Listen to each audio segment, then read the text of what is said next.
तर मी स्ट्रीमिंग चालू करतोय.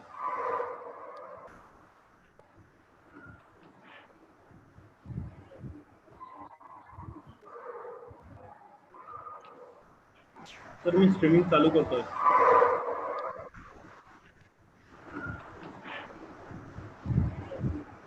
थोड़ा तो का रेणू तर मी स्ट्रीमिंग चालू करतोय.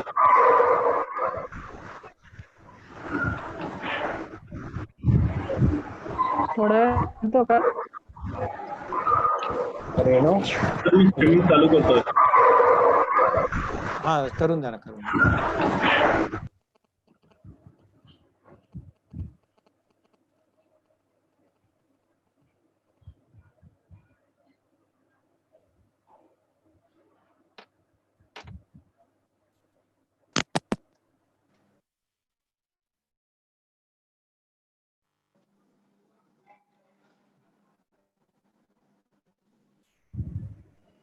Should we begin, ma'am?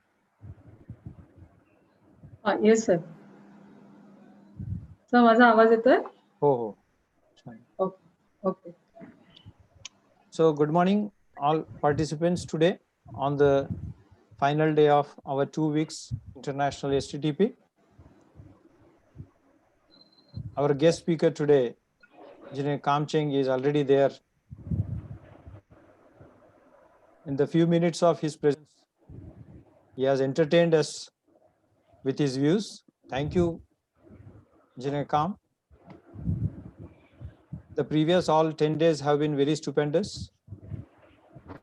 Hope that this session also finds another feather, plus 10 days, total 11 days extra expert lecture feather. We would have after this session, a valedictory function. The speaker, the experts for that valedictory functions are Dr. R.P. Borkar as a principal of Government Engineering College, as a president of the function, and chief guest of function would be Dr. Pratam Singh Desai, president of IST New Delhi. Besides, our respected Engineer Kam would be the guest of honor for today's valedictory function, and this function would be finished as soon as possible. So it would begin just after we complete our today's expert lecture. So to have our session begin, I request my colleague and coordinator, Professor Dr. Nina Dhamge, to proceed on with the session. Madam Dhamge. A very good morning, namaste, and warm welcome to one and all virtually present here. I appreciate all the participants for the efforts put in by them throughout their academic endeavor. One great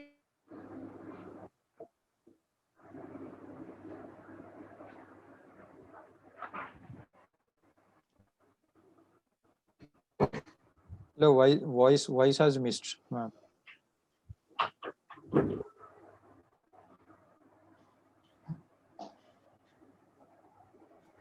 Ma'am, voice has gone.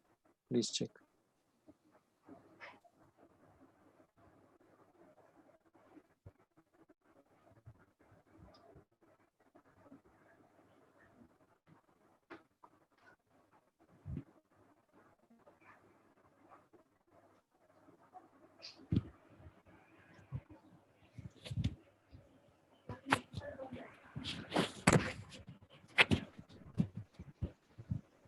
some connectivity problem is there, sir.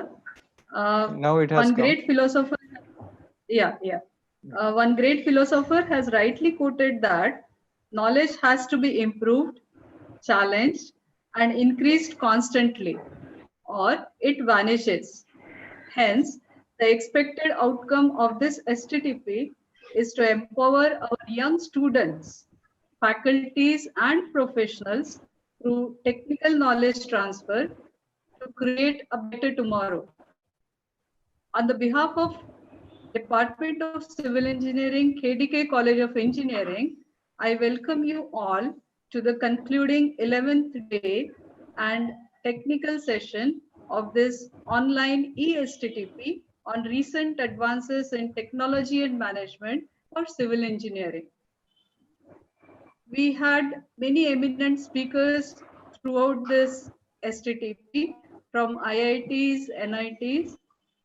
Today we are having Engineer Cam Cheng from Era University Institute of Canterbury, New Zealand, as our expert speaker to deliver his lecture on the topic Critical Success Factors of Private-Public Partnership, that is PPP, a case study from New Zealand construction industry. We are very delighted to have Sir with us. Hope this lecture would certainly find a novel idea in our career as well as professional involvements. Welcome, Mr. Cam. I call upon my colleague, Professor Swapnil Satone, the coordinator of this STTP ATMC, to welcome and introduce Cam Cheng. Thank you, ma'am. Very good morning to all. It's a matter of proud privilege that we are once again gathered for the last session of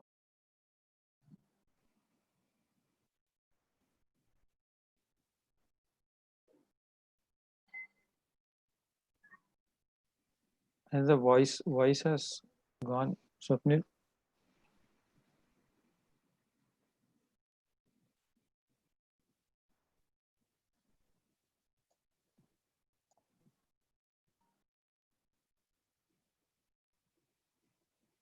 Maybe he is getting connected, sir.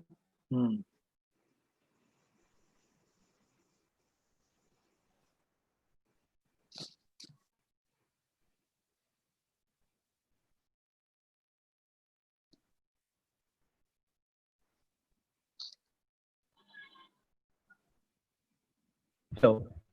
Yeah. Sorry for interruption. Yeah. Matter of privilege that we once again gathered for the last session of 2-week international short-term training program on advances in technology and management for civil engineering. I welcome all the participants this morning, Principal Dr. D.P. Singh, Dr. A.M. Mother, and today's expert speaker, Engineer Kam, Era Institute of Canterbury, New Zealand. At the outset, I am Swapnil Satone, Assistant Professor at KTK College of Engineering, Nagpur, and Treasurer of Concrete Institute, Nagpur Center.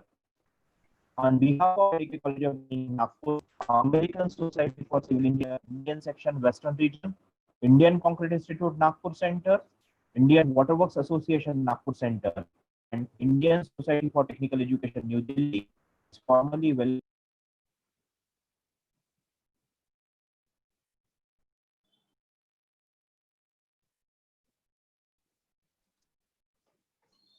So connectivity has gone.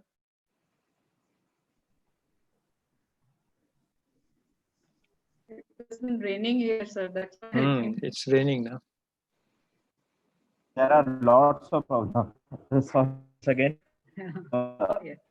introduction by Engineer Kam Cheng, Era Institute of New Zealand, on topic critical success factor of private-public partnership, case study from New Zealand construction industry. I take this opportunity to introduce our today's expert speaker, Engineer Kam Cheng, Masters in Science, currently surveying his area of research. He is a program leader and a faculty member of Era Institute of Canterbury, New Zealand. Indeed, this session will help all participants learn new techniques in private-public sector. So again, welcome you all. I hand over the session to Engineer Kam Cheng for the talk. Thank you.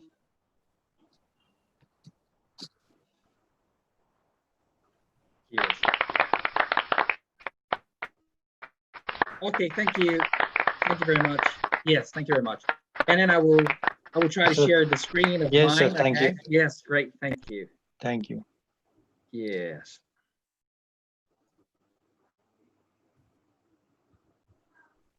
So all of you can see my screen, right? Right, sir. Yes. Yes. Okay. Namaste. Oh, very Kia good. ora. Yes. Kia ora. Thank you for the warm welcome introduction by Dr. Volson and also Professor Swapnil, and also a very lovely introduction by Dr. Nina. So, well, it's my great pleasure to take this opportunity to say thank you to all the participants today, the students, and all the others professors. And then it's my pleasure to give you a kind of the introduction of the critical success factors of the PPP, the private-public partnerships in New Zealand. Yeah, and it's a very good opportunity for me to share some of the experience in New Zealand, what's currently we're doing, and it will be a very, very interesting topic. So I believe that actually Professor Swapnil has already introduced me, my backgrounds, and then, well, I will spend a little bit of time to just try to reiterate what I am and then who I am.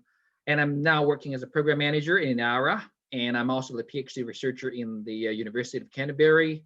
And my qualification is the Master in Engineering from the Heriot University. I also study in King's College London, the Master of an Art, European Union Law. And currently, my professional connections with the board members in the NZIOB. NZIOB is the New Zealand Institute of Builders. It's quite similar to the UK one, the Charter Institute of Builders. And the other one is the MNZIQS, is the New Zealand Institute of Quantisphere, and it's similar to the RICS in UK, which is the same. And I'm the fellow in the RICS UK as well, and also I'm a CPA accountant in Ireland. And my research interests are the contract management and project financing, and also the smart contracts. So some of you actually, I believe that most of you are the students and they're now studying the civil engineering degree. And then you may ask me, oh, Cam, why you choose these topics? And then previously, our topics are very technical things. And then why you choose something like public-private partnerships, something like the contract things, and share with us? Well, the reason why I choose this topic is that even now, you may start as a junior civil engineer. But as long as you work and move on and progress, I can see many cases of you, the future civil engineer becomes the future project manager. And you may need this type of a contract knowledge. And so that's why it's fall in the category of the advanced contractual management in the civil engineering. So that's why I choose these topics, because there are quite a lot of civil engineering works is managed under the PPP. We call it public-private partnership. So what is a PPP? A PPP is a kind of a service contract between the public and the private sector, where the government pays the private sector to deliver infrastructure and related service over the long term. And PPPs typically make the private sector parties who build the public infrastructure financially responsible for its conditions and performance throughout the exit's lifetime. And you may ask him, oh, if that's the case, what's the difference? Because now we issue the tender and then a main contractor, then we pay them. And then after the job finish is over.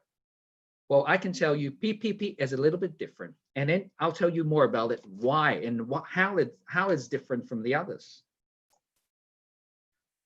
Let me tell you something about the New Zealand infrastructure situation now. As you know that, well, New Zealand is quite an advanced country, but in fact, let me tell you, over the last decade, though there's more than 500,000 population growth in New Zealand, and infrastructure spending from the public and private remains nearly the same between 2015 and 2017.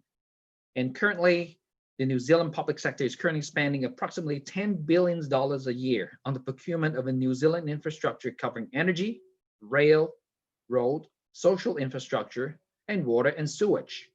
So you may ask me, oh, actually New Zealand actually spending a lot of money on that. So what's the issue? Actually, we come across some issue.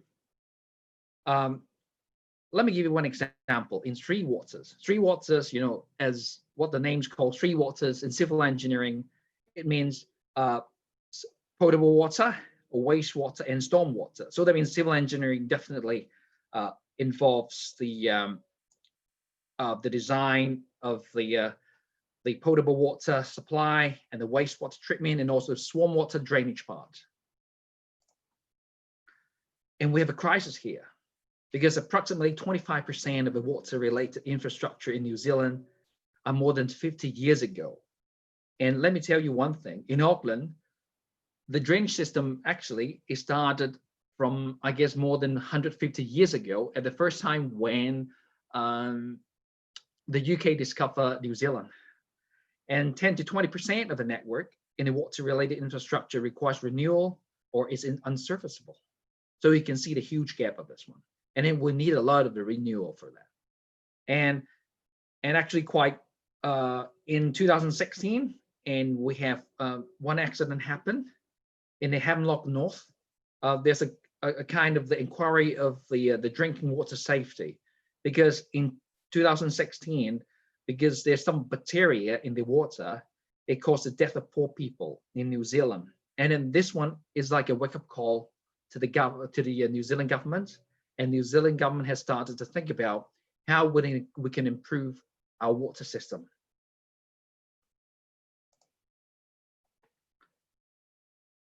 And let me show you about the infrastructure gap in New Zealand. As you see that based on this graph, you can see that, well, the green line is the demand for that investment. We call it the need of that investment. While the red line is basically is the supply of the money that we can use. So you can see that starting from 2015, there's a gap between the need and also the supply. So because of this gap, we have to think about how to fill this gap, and then we have to inject new money to this. But currently, because we have many things happen, so the government may not have enough money to solve this problem or to fill this gap. So we are trying to think of a solution to solve this issue.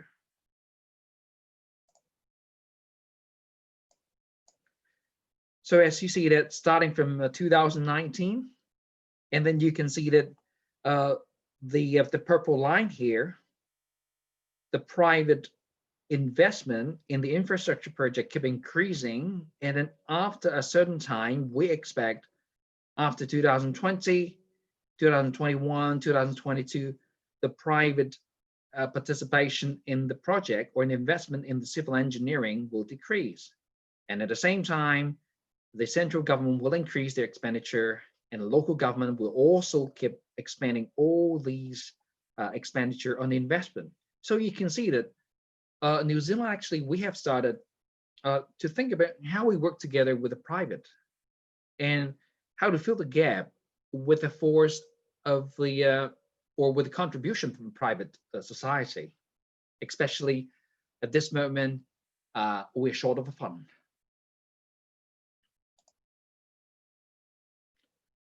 And just let me show you kind of one of example why the water, the three water things, actually we have a kind of investment gaps.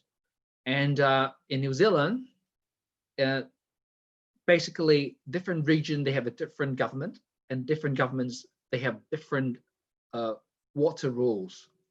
And let me tell you one thing, in Auckland, they charge water fee. But when it comes to the South Island, like the Christchurch I'm living, it's free. So you may think about it, oh my God, if this one is free, then who pay for the maintenance or the invest in the infrastructure of the water infrastructure in New Zealand? So this is a good questions. So that's why without the fund, without the fee, then we have to think about how to do it in order to keep the water free in the South Island.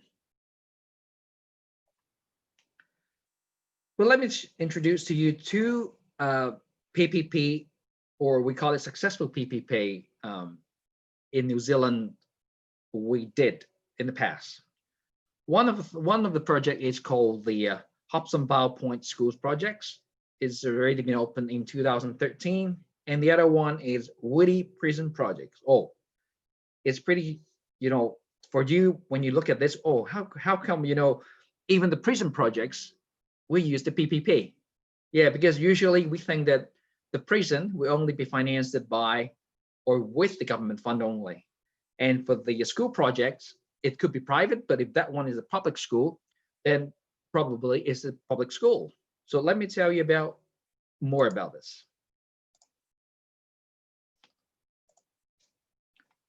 For the Hopsville Point school projects, the school projects is to design, build, manage, maintain facility, and finance a new primary school and secondary school at the Hopsville Point. And now let me show you the script here, so that you will get a sense of the what's happening during the construction period.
Yes, it looks really nice. And then you can see a lot of greenery, and also the main contractors building the gymnasiums, the library, and all the things.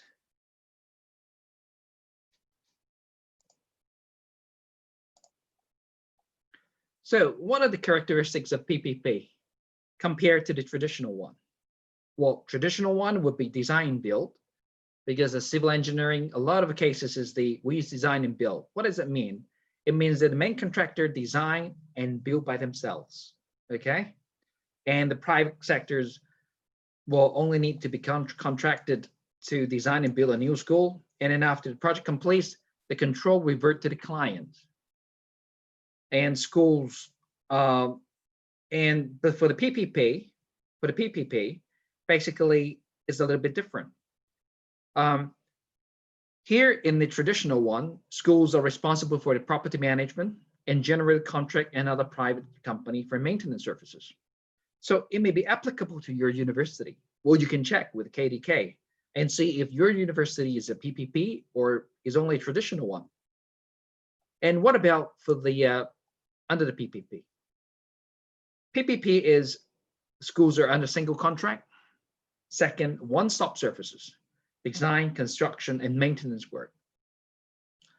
Include the property management lasts for a 25-year period. What does it mean by that? It means, let's say, if CAM set up a kind of company and then CAM becomes the main contractor of that jobs, then CAM will be responsible for the design, construction, maintenance, and even the property management. That means even after the school open, well, whenever you see, well, the cleaning, the maintenance of buildings, all is still by CAM, all still done by CAM. Yeah, but now maybe in your university may subcontract to another property management companies. But in PPP, basically, is the same contractor. The other good thing is the ownership of the PPP. Even that one is a PPP. It's so-called the PPP contracts. A one-stop service include design, construction, maintenance, and property management. But the government still retain the ownership of the school facilities and land, and Board of Schools will act as a monitoring role. So this is kind of PPP. So besides working as the main contractor, PPP contractor works a step more or even further, including the property management, a kind of management things. And how PPP was run in this case actually is a consortium contracted to deliver the PPP is made of an architect, construction companies, project managers, financiers, and facility management. And property management fee will form part of a payback for the construction cost. Then what does it mean by that? Well, remember, in a traditional one, if that one is designed and built, what happened? Let's say it's a university. Then the university or the government has to pay the construction fee, right? But in PPP, you don't need to pay anything. You just need to give them the land and they will build it for you. And then you may ask me, oh, Cam, if that's the case, well, who's willing to do the job without any money? And so let me tell you, the money or the revenue they get will be in form of a property management fee. So that's why the whole contract lasts 25 years, including the property management. And then one advantage of this one is that the government or the university does not need to pay any bucks during the construction periods. And after that, they just need to transfer the so-called the property management rights and then pay the property management fee to that company. Then just after 25 years, the ownership will return to the government. So basically, it looks like is they can get the school for free.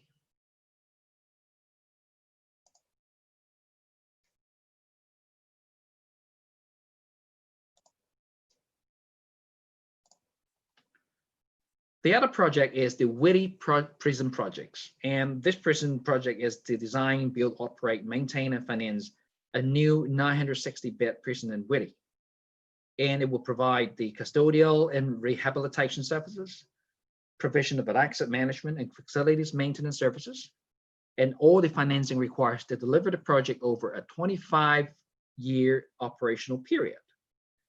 Then this one is also another good example. And then, well, please try to spend some time to think about actually what the structure of that PPP looks like. I will show you now. So this one is the a kind of a plan of the campus of that prison. You can see we have total 1, 2, 3, 4, 5, 6 cluster of the construction. You can see some house blocks, residential flats, the main buildings, and also the gatehouse here. And how does it structure? Client side. Client side is by what? By the Department of Corrections as contract principals, that is the government. And they will set up a kind of things, what we call is special purpose vehicle. Special purpose vehicle. So they form a kind of a consortium, called Secure Future Projects. So with initial equity contribution from the Accident Compensation Corporation, the infrared infrastructure, the John Line Investment, and Circle Group Pty, that means the limited company. All these companies will form one special purpose vehicles. And the second part is just like what I mentioned before, in the PPP, besides design and build, maintenance and property management will also be under the management of the so-called main contractor. And in this case, it's under the special purpose vehicle. And the property management is done by Circle. The Circle as a prison operators, custodian, and rehabilitation service contractors. And who's the builder? The builder is the Fletcher Construction Company as the design and construction contractor. And then, well, because now I'm using some of the terminologies of the in New Zealand. In New Zealand, we call the main contractor as builder. So if in the future, if you have a chance to study in New Zealand, or if you have a chance to study in work in the New Zealand, anytime when people ask, say, oh, the builder, actually builder is not a small one. Builder, it means the main contractor or any types of contractor. So it's good to know about the difference between the two countries, this is good. And the maintenance part is what? Well, the spotless as a facilities maintenance contractor. And for the financing, definitely we'll need the bank. We need the BNZ and ANZ. And then just looking at the structures, can you tell me anything about, well, any contributions by the government? It seems like no, nothing. Then if you ask me, what does this imply? It implies the government does not need to spend any money, but they can still have the prisons. They can own the prisons, and also they can get someone to run the prisons for them. So this is way how the PPP goes. Yes. And there's one more thing about the Accident Compensation Corporation. We call it ACC. And ACC is a kind of special kind of the corporations in the New Zealand. It's a kind of de facto government bodies.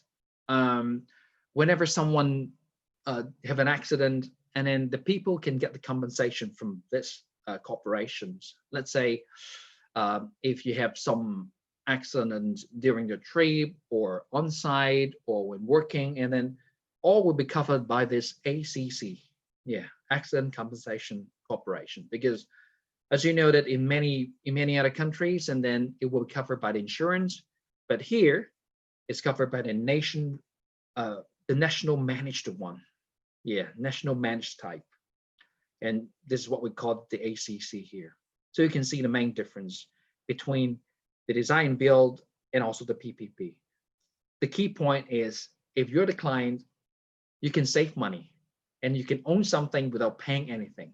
But does it really mean that you don't need to pay anything? No, actually you forfeit or sacrifice your share of revenue in the future.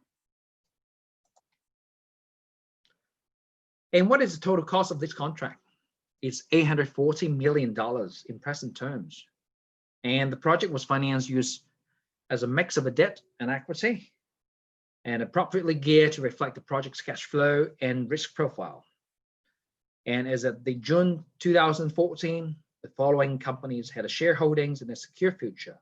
You can see the ACC has 30%, Infrared Infrastructure BV has 30%, John Lang Investment New Zealand Holdings Limited has 30%, and the Circle Group has 10%. So just going back to the previous slide, Circle is the what? Is the security provider. So that means, well, you can be a shareholder of this SPV. At the same time, you can provide a service. So it's quite flexible. And so I may ask you one question before I move on to the next slide. Because in general terms, we always think that prison is something like the government provide service, right? It's government providing the service. And in New Zealand, when, for example, this prison is under PPP, and we're looking at the revenue it generates. So it's a bit strange, but actually it's happening. So how the performance now? We have some news here. One news is after the project completed in 2015, what's happening now? So one news actually from the NBR is called Whitty Prison becomes more profitable and lower expenses. And then I will show you, yes, on my screen, probably.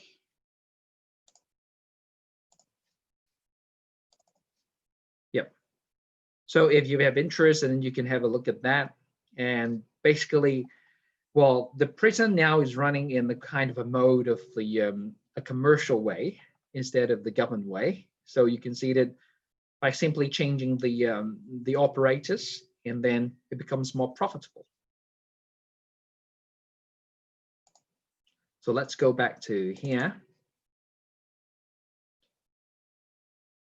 And then let me show you some of the things, how it looks like inside of that of this Whitty prison.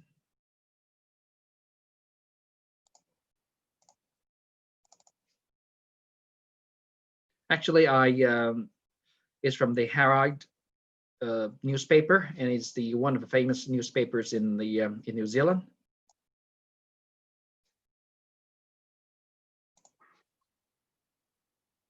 so you can see what it looks like.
So yes, so you can see what looks like the inside of a prison, and then just like what the ex-minister said, is the prison actually is a place of hope, it's a place of education, and to make sure these people can start a new life after being sent or living there, and then transform their lives.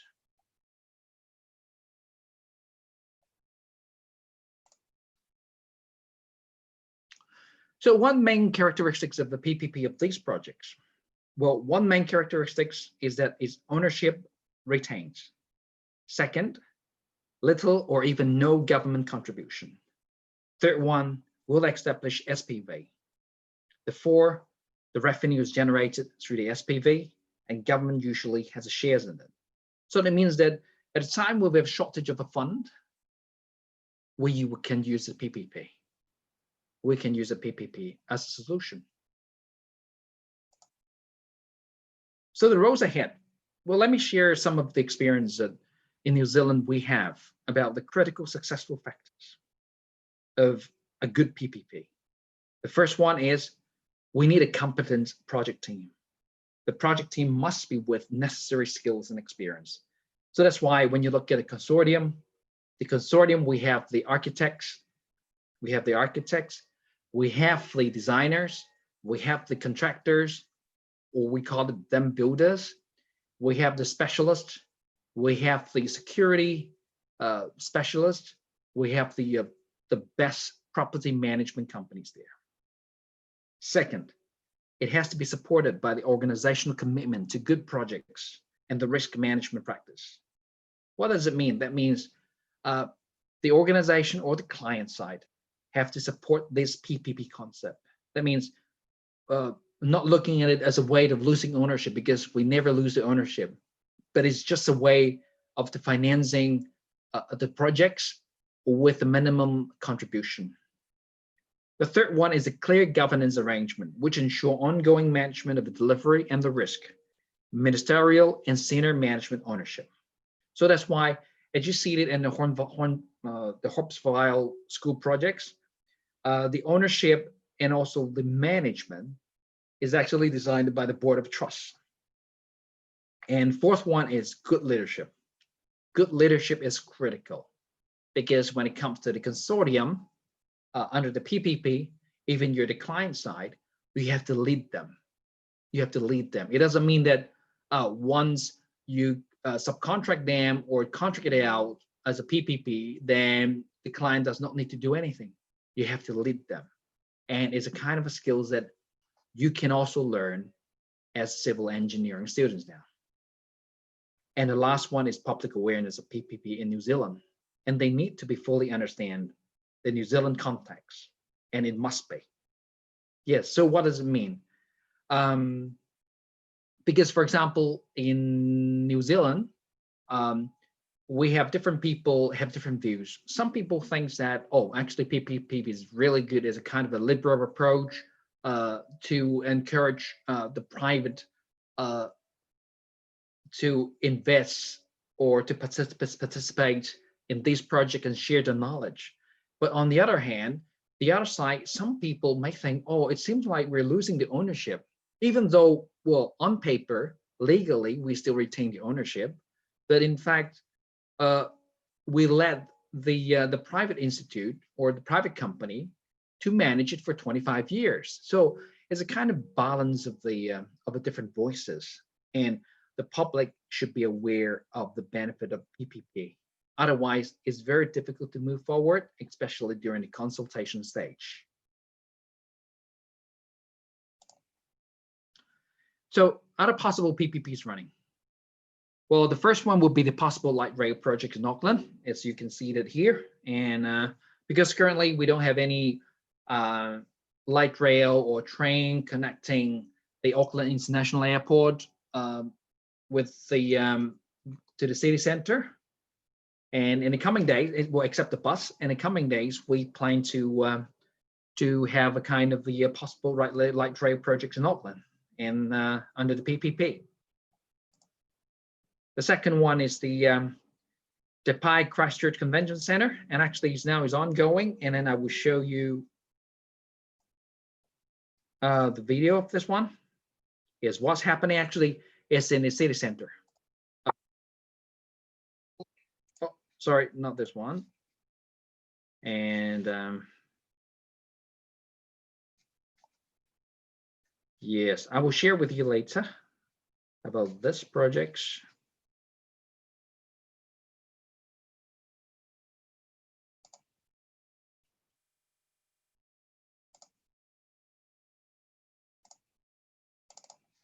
Share the screen.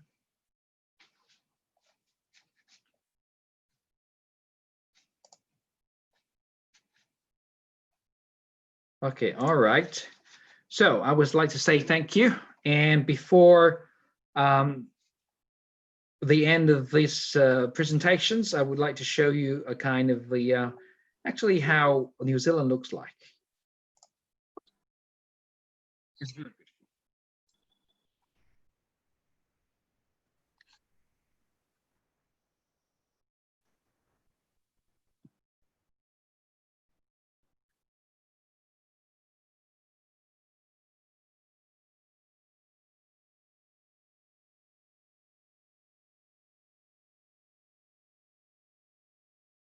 Thank you, Cam. This sound is not there.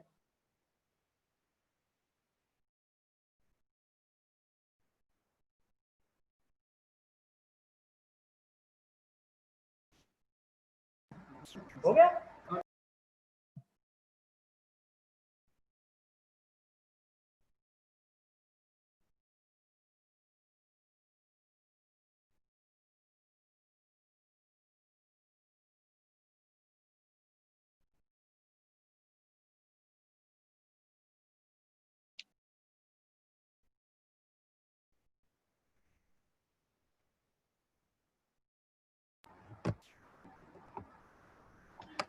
Okay, all right. Thank you very much. And this is the end of my presentations. Yes, so if you have any questions, and then you can ask me, and then, well, I guess I will pass my the presentation to Dr. Lena, and then so that she can. Yeah. Yes. Okay. All right. Yep. Thank you. Thank you, Cam. Thank you so much for this wonderful presentation. Thank you. Thank you.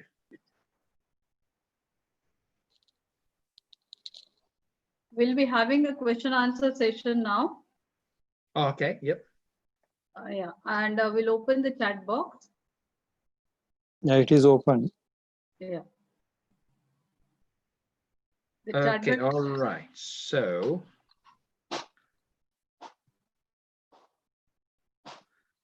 I will start answering the questions. Okay. Yeah. Okay. So, okay. Gaurav, aren't PPPs just a mean, to,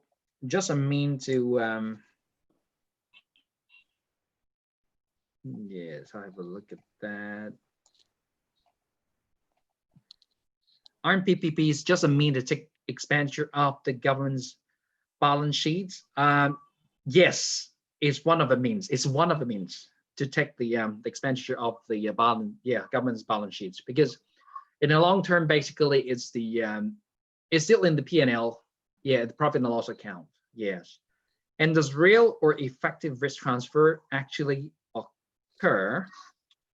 Well, this one actually I can follow up with you about these things, because it depends on how the contract is structured, and basically most of the risk actually transferred to the main contractor. This is the case, so it's true. Yeah, actually, it's real. Yeah, it is. So I hope that I answer your questions. And how do they generate revenue in the prison project, right? Galagali. Okay, how? Well, basically because well, after the project completed, and the government will still pay the project management fee to the prison. So there's actually the gain or the revenue is basically coming from the government. Okay, is a project management fee paying to them, and because previously, if it's managed by the government, it seems like the cost is too high, but it's managed by the private institute. Basically, they can save a lot of money. So that's how they generate the revenue. The revenue is basically coming from the government. Yes, but through this way, the government actually can save the money on the construction costs. Okay, all right. So hopefully, I can answer your questions, Galagali. Yes, good questions.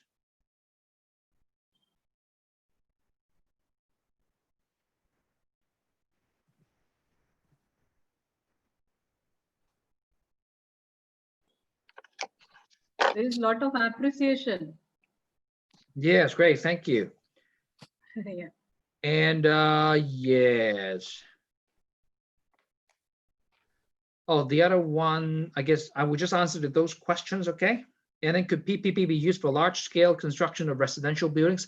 For sure, yes. For sure, yes. Large construction of the residential buildings here. And previously, the government, New Zealand government, has a kind of the projects called Kiwi Build, as a kind of a social housing things. And the government will contribute the land, and the builders will construct those residential buildings and then sell it, and they can share the profit with the government. And this one of a way, this one of a way. It definitely can be used. And I also know that actually there's another experience in Dubai in Saudi Arabia, and then they have already started the large scale construction of residential buildings under the PPP.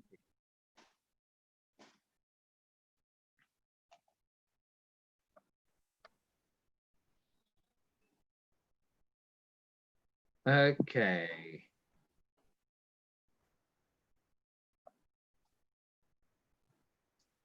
Oh, actually, New Zealand is similar, because now I guess it's the I guess 2 years ago. Now, if the overseas companies would like to invest in New Zealand, and then they also need to pass a kind of overseas investment test before they can get get allowed to enter the New Zealand market. So, well, basically, it's a kind of way to protect the internal economies of the companies, actually New Zealand companies' interests. So that's why we'll have that type of things. Actually, we have a similar things.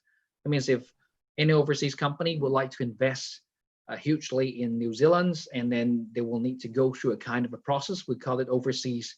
We have a kind of the overseas committees to assess whether that projects or that overseas company has the expertise to carry on the projects in New Zealand, or how they benefit the local economies in New Zealand before we approve their projects.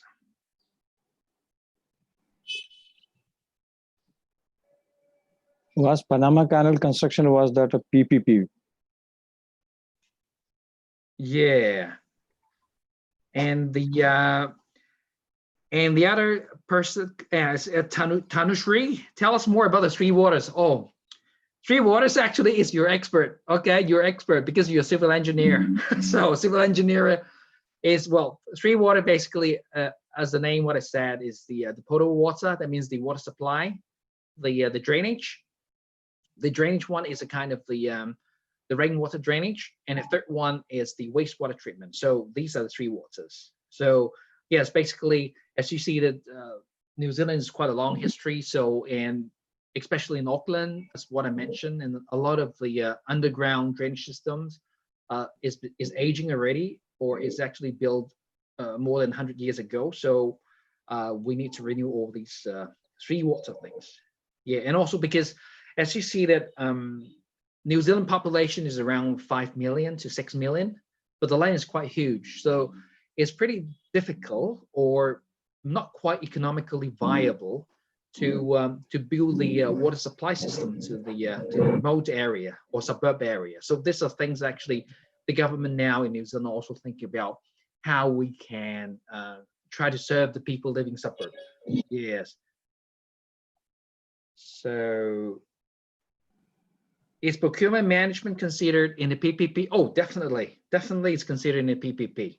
Yeah, because actually procurement, actually we have a different stage, starting from a draft of contract, tendering, and also the contractor selection. All these are actually part of the PPP. So actually we have a different types of consortiums bidding for the projects before we make a decision. So proper procurement management is considered in the PPP. So, well, just like what I guess you've already studied some of it. Well, we have a kind of things like what we call with two envelope system. Well, the first envelope is the whether you're technically competent, and then the second one is about the price. So we have this procurement management in the PPP.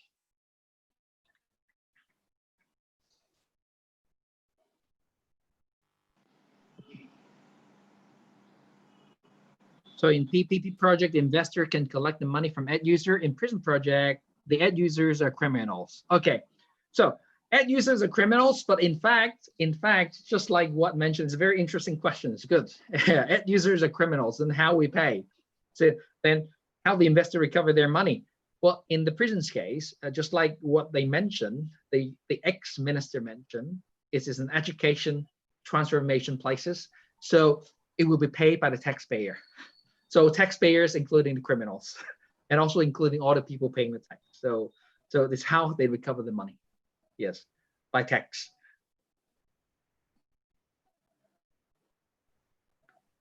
So what are the major risks associated with investment by private player in the public infrastructure? Well, one possible risk is that if the revenue cannot meet the ends, then they will lose the money. They will lose the money.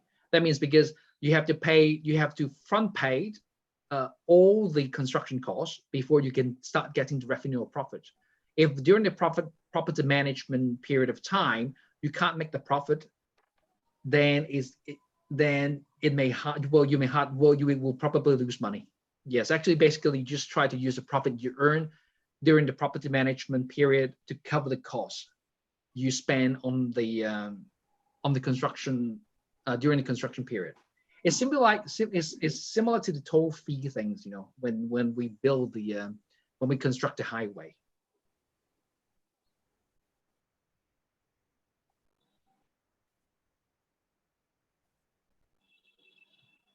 Yes, there's Dr. Hare Krishna. Yes, PPP is alike globally, actually. Yeah, it's alike globally. And I hope that I can answer most of the questions. And is there any criteria for the PPP selections? Yes, definitely we have. Well, for example, just like what I mentioned, we'll have a technical and also the experience type and also the bidding price things. That one is the most simplest things. And recently, the New Zealand government has issued the PPP guidelines, and then well after that I can share with all of you.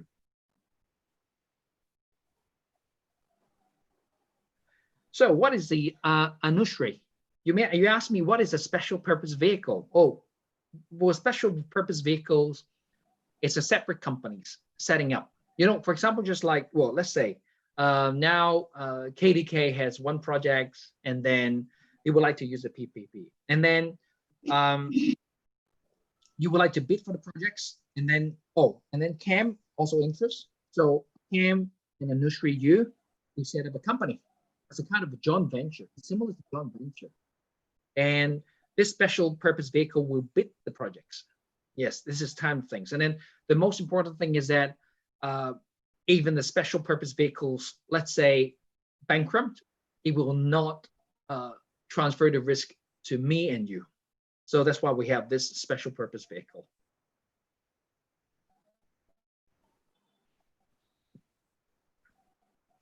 So what is a failure? Okay, Lakshima, what is the failure rate of a PP project? Well, I guess currently it depends on different countries.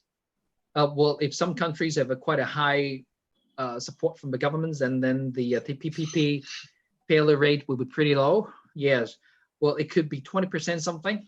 In New Zealand, basically most of them are successful because before the launch of a PPP, we have a lot of a public consultation. So public consultation and public support are very important. Okay, very important.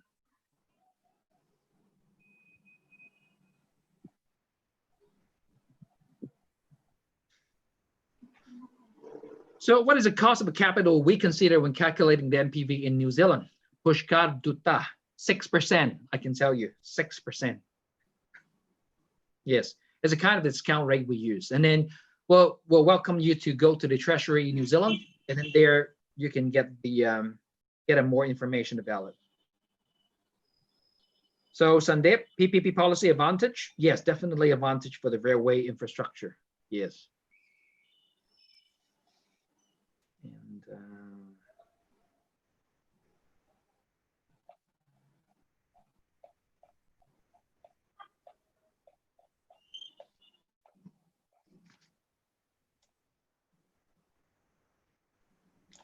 And how's a public return insured in PPP? And I'm asking that other than property delivery, how the public investment benefit from? Oh, Abishk. Well, the public return insured. Well, how is it insured? Basically, well, this return insured, it depends on how you draft the contracts. Well, because if you set up a kind of SPV together with these private companies, and the government can have a kind of a share there, and then you can set up a kind of things like the floor price or something. That means you must give me this return, just like the floor price. You must give me these returns so that you can ensure your public return here. Okay, that's the way how you do it. Yes, you can just say, I request 2% of this project's return of this project, and then it's up to the consortium thinking a sort of the way how to design their contracts or how they arrange, set a kind of a fee for that. So it's up to them. So what we can do it, well, with certain contract terms on that.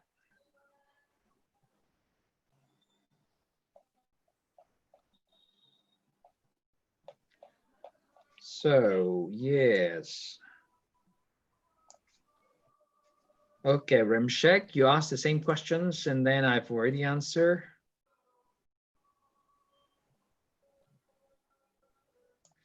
So does the institutional capacity exist to manage a PPP project? Well, to be honest, it depends. It depends on that.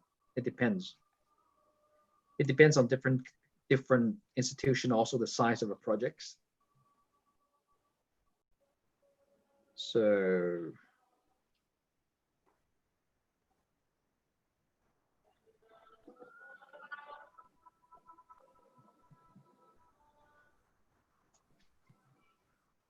So can PPP be a means of the globalization in construction industry?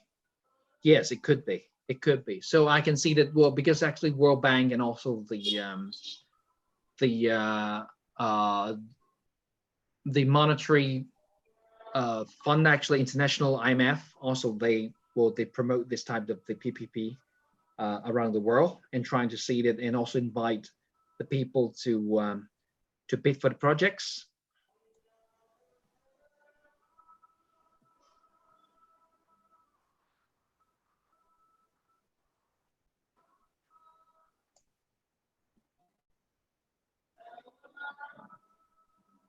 Okay.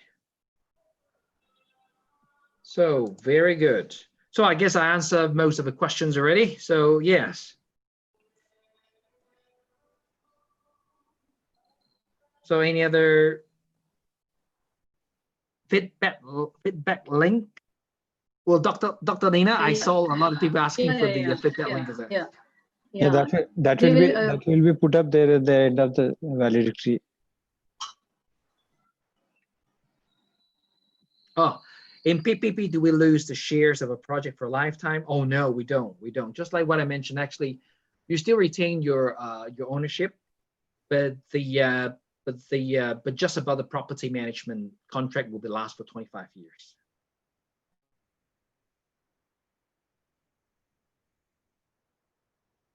Yes.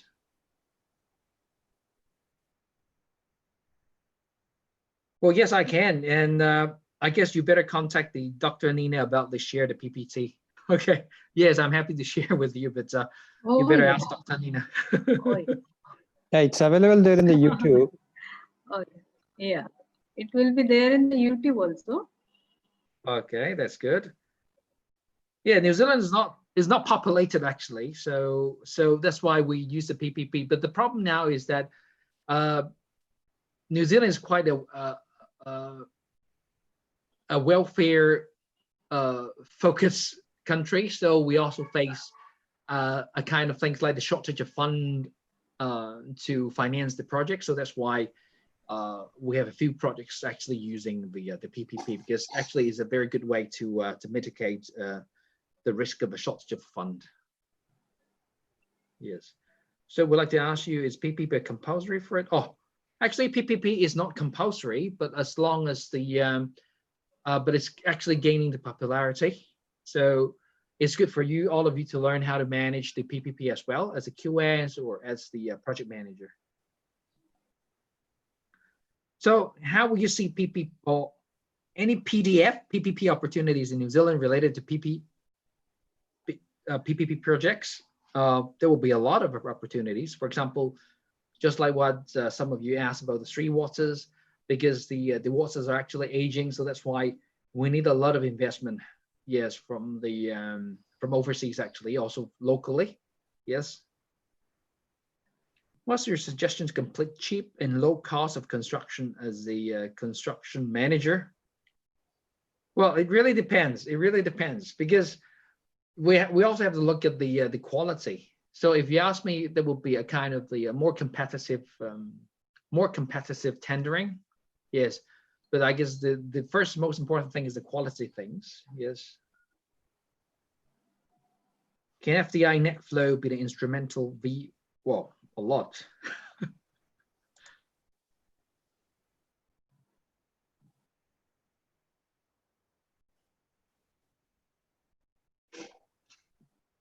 Okay. So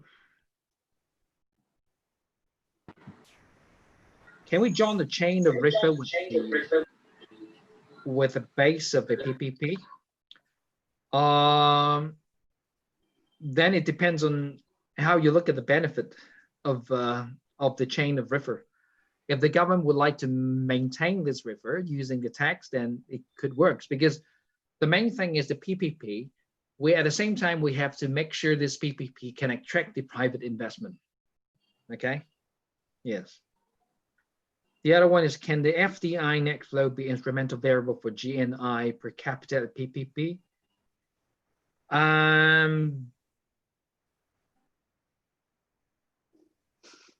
I don't think so.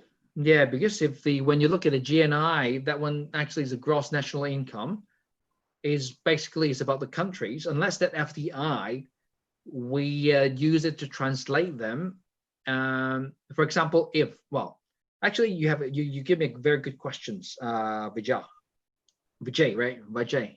And if you set up a company just like the special purpose vehicle SPV, and then using the New Zealand company, then if that's the case, the FDI, let's say if you have money and then you invest in that SPV, and that SPV, because this SPV is a New Zealand company, it will still count as the GNI per capita at PPP. So you're right, actually. But once the money come in and then the SPV is under the New Zealand company, then नमस्कार sir, त्यांचा तो संपला आहे. जितक्या लवकर sir येतील तसं आपण सुरू करतो. So Dakshan, what are the requirements for working abroad? Oh, this one, I guess the first thing is, study well. Okay, study well, study good. Get good grades in your university. Okay, and the other thing is good idea is that actually, it's a very valuable experience for all of you to, if you have a kind of a student exchange program, you can join. And the other thing is that, I know that I heard from Dr. Nina and also Dr.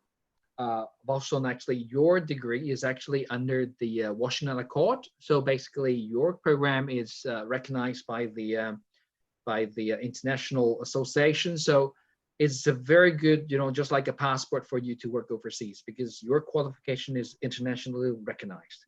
The other way would be, if you would like to learn something about QS or learn something about CM, then study overseas to get it would be another way. Okay.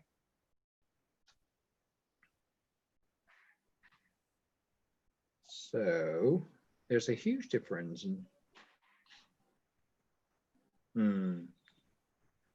How long is a PPP supposed to last? Okay, the construction period usually 1 or 2 to 3 years in New Zealand concept, but when it's throughout the whole so-called the whole PPP life, it could be 25 years, because otherwise the private company cannot recover what they spend in the within a short period of time. What should be the minimum cost of a project for PPP? There's no minimum cost of a project. It depends on whether that cost of a project can attract the private participation. Okay. Let's say if you buy the stock, if that stock return is very low, and then maybe it's not interest for you, but it may be interest for the other people. So it really depends on different appetite of the private companies.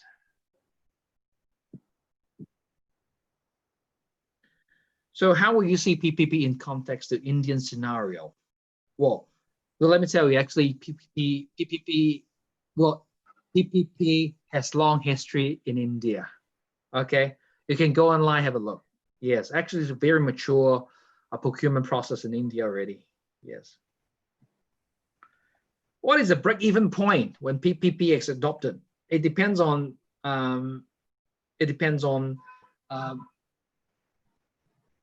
from which perspective. When it comes to the private participation, then the break-even point will be the payback point.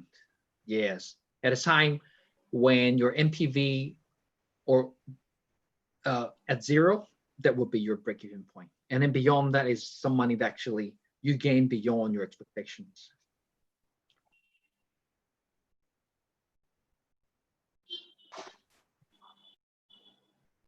So.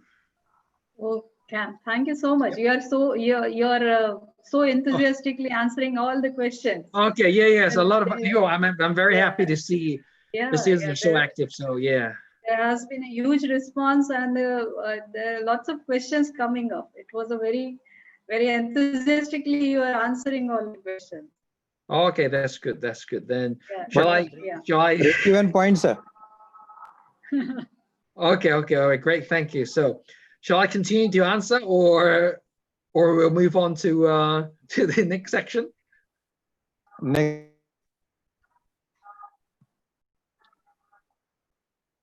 Yeah, we are waiting for the guests for this valedictory function.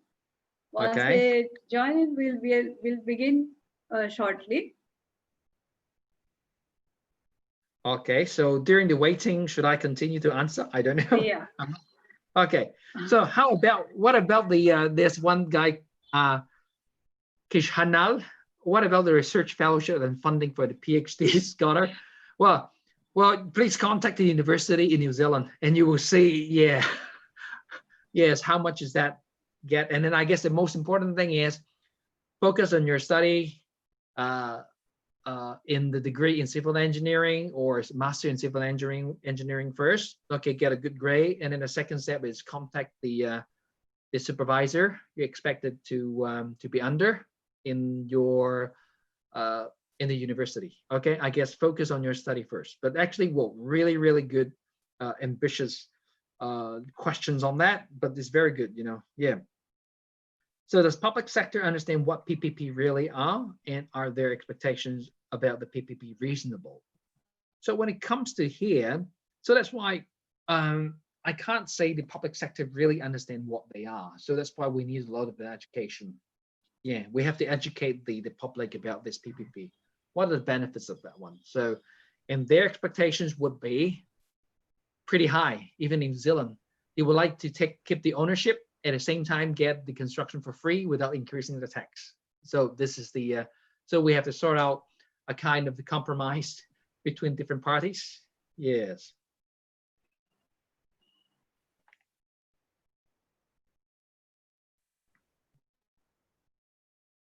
So what should we do to work in the PPP for freshers civil engineers? Well, it actually depends. You know, I guess the first thing you got to do as a civil engineer, you know, after graduation is find a company, and then the second thing is, let's see if the company have a kind of a structured training scheme for you. You know, especially for the American Association Society of the Civil Engineers, or in the future you would like to be because I'm not familiar with the US one, but I'm quite familiar with the UK one. If you would like to join the Chartered Institute of the Civil Engineers, then in that case you better join their scheme. Okay, and also finish your master degree first. And then the training scheme usually lasts for 3 years, as far as I know. And then after 3 years, and then you can become a civil engineer. So working in PPP, it really depends on your company. Well, some company may have a kind of the experience working on it, some are not. So you don't really need to work in CPP projects, but just try to see maybe in the future you may have a kind of exposure to this. Just prepare for that. Especially, to be honest, we know that during the COVID-19s and things, and a lot of the government still facing the issue of the shortage of the fund. So that's why I can foresee there will be more and more government would adopt PPP in the coming days. Yes, because they don't have enough money, but we need to revive the economy.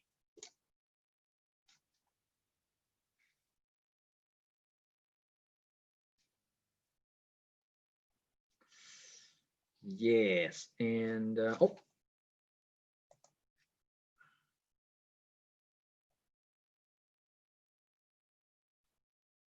do PPP projects have higher costs because of higher private sector borrowing costs? Gaurav, well, it depends. It depends, actually. Well, it depends on how efficient the government is. If the government is very efficient, then probably the private sector borrowing cost is lower than the cost of using the civil servant. So they have to balance. How you're seeing the Indian opportunities in PPP projects when compared to global market? Well, in India, definitely. Well, I can see that a lot of opportunities there. Yeah, and as you see that, these days, actually, you can see that a lot of the USA, American companies have already started moving or building a new factories in India, and I can see that some de facto kind of collaboration. That means For example, some of the provincial government, they will offer these companies, let's say the Samsung or the Apple or the Microsoft, a kind of free land on that. But then they would kind of collaborate, setting up a kind of things like the STTP, and then let them to build their own factories or something. It's a de facto PPP. It's a de facto PPP. So I can see there are a lot of opportunities in India. Yes, when it compared to your market, because let me tell you, because in the European markets, they have a lot of legal requirements and a bit rigid compared to the India. Yes.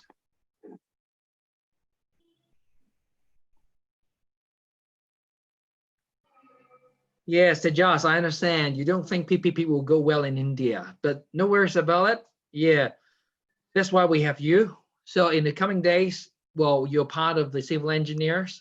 So you will take the responsibility to gradually improve it. So that's why we rely on, well, actually the future is yours. So we rely on you, how to improve that one and how to make it work in India.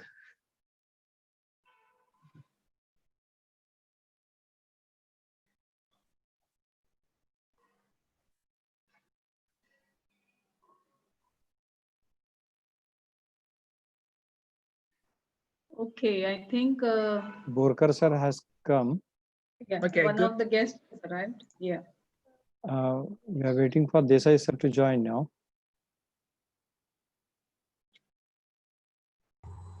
He will also join a couple of minutes. Okay. Okay, thank you, Cam, for such a wonderful session.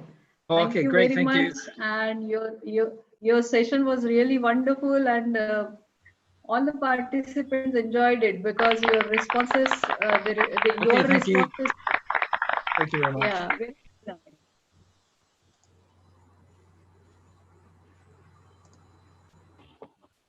We'll begin Be with there the for this. Yeah. So,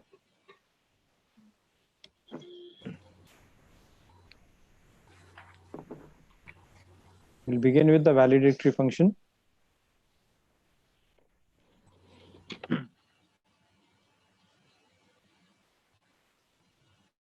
sir, all the guests have arrived. Desai sir आने के हैं.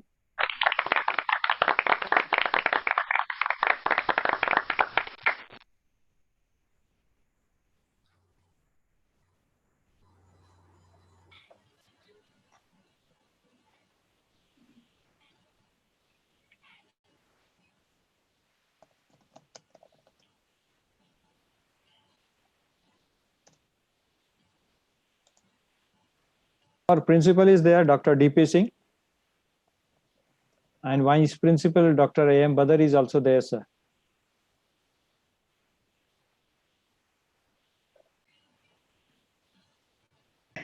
Namaste. Thank you.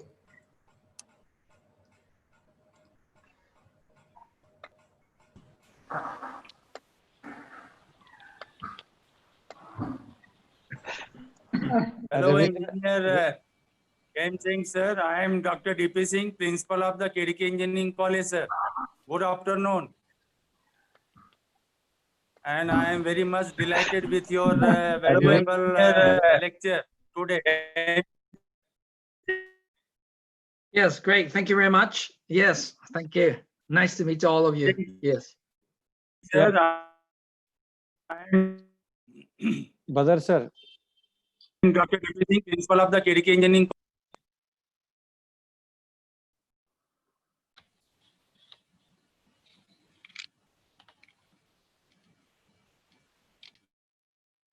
Here we have of ASC Indian section, Western region, engineer Ravindra Ringsia is there, sir. Yeah, good afternoon. Good afternoon, Dr. Varghese, to all. Yeah, good afternoon.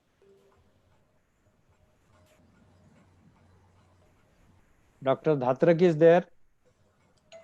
Good He is afternoon, sir. National Council member of IST.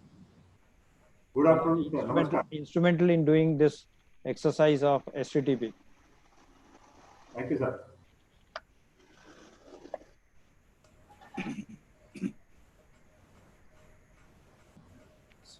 Sir join होता था दात्रक sir? हा sir येत आहे 1-2 मिनिटं join होते.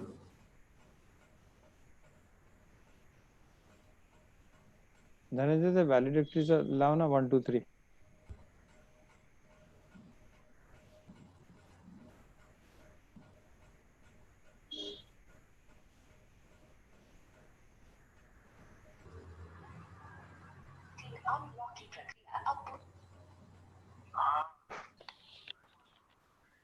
बरं. तुमचीच वाट पाहतोय, बाकी सगळे ते आले. हा.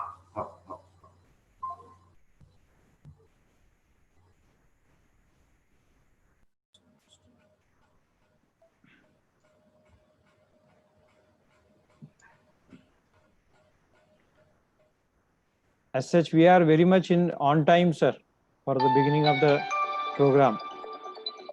Hello.